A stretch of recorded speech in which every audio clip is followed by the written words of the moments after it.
In-numru ta' fatalitajiet kawża ta' terremoti fit-Turkija u fis-Sirja qabeż il-5,000. Dan in-numru mistenni jkompli jiżdied minħabba li l-isforzi ta' salvataġġ li għaddejjin qed jirriżultaw diffiċli anke minħabba l-kundizzjonijiet tat-temp tax-xita u borra.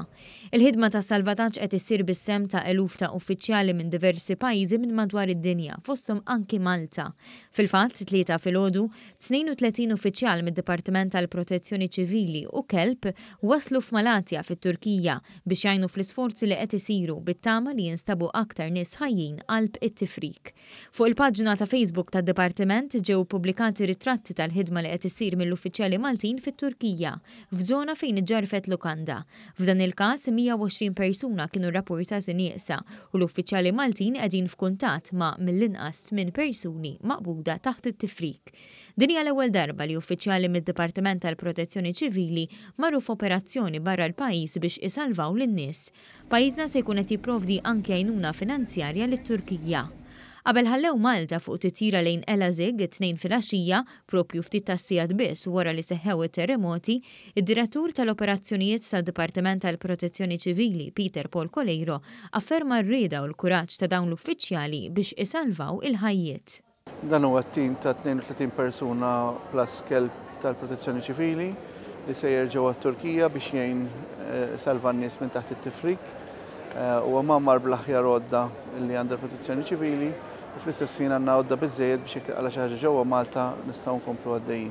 Sejrin jitilqu llum u għandhom 7 ijiem self-sufficient jgħinu lill-Gvern Tork f'dak kollu li huwa neċessarju sabiex insalvaw kemm jista' jkun ħajjiet.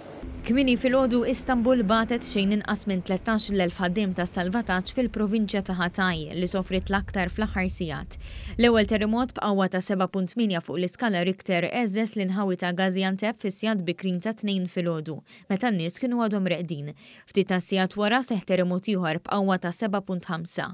L-ewwel terremot waħdu qatel aktar minn 3,400 persuna fit-Turkija biss u ħalla midruba aktar minn 15,000 oħra. Aktar minn 1,600 persuna oħra mitu fis-Sirja.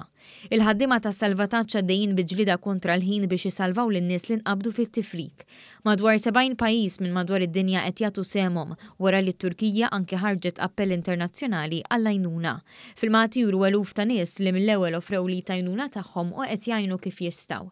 Il-President Tork Recep Tayyip Erdogan iddikjara 10 tibliet fin-naħa t'isfel tal-pajjiż bħala żoni ta' diżastru u ddikjara 3 xhur ta' stat ta' emerġenza f'kull waħda minnhom minħabba l-istat li jinsabu fih.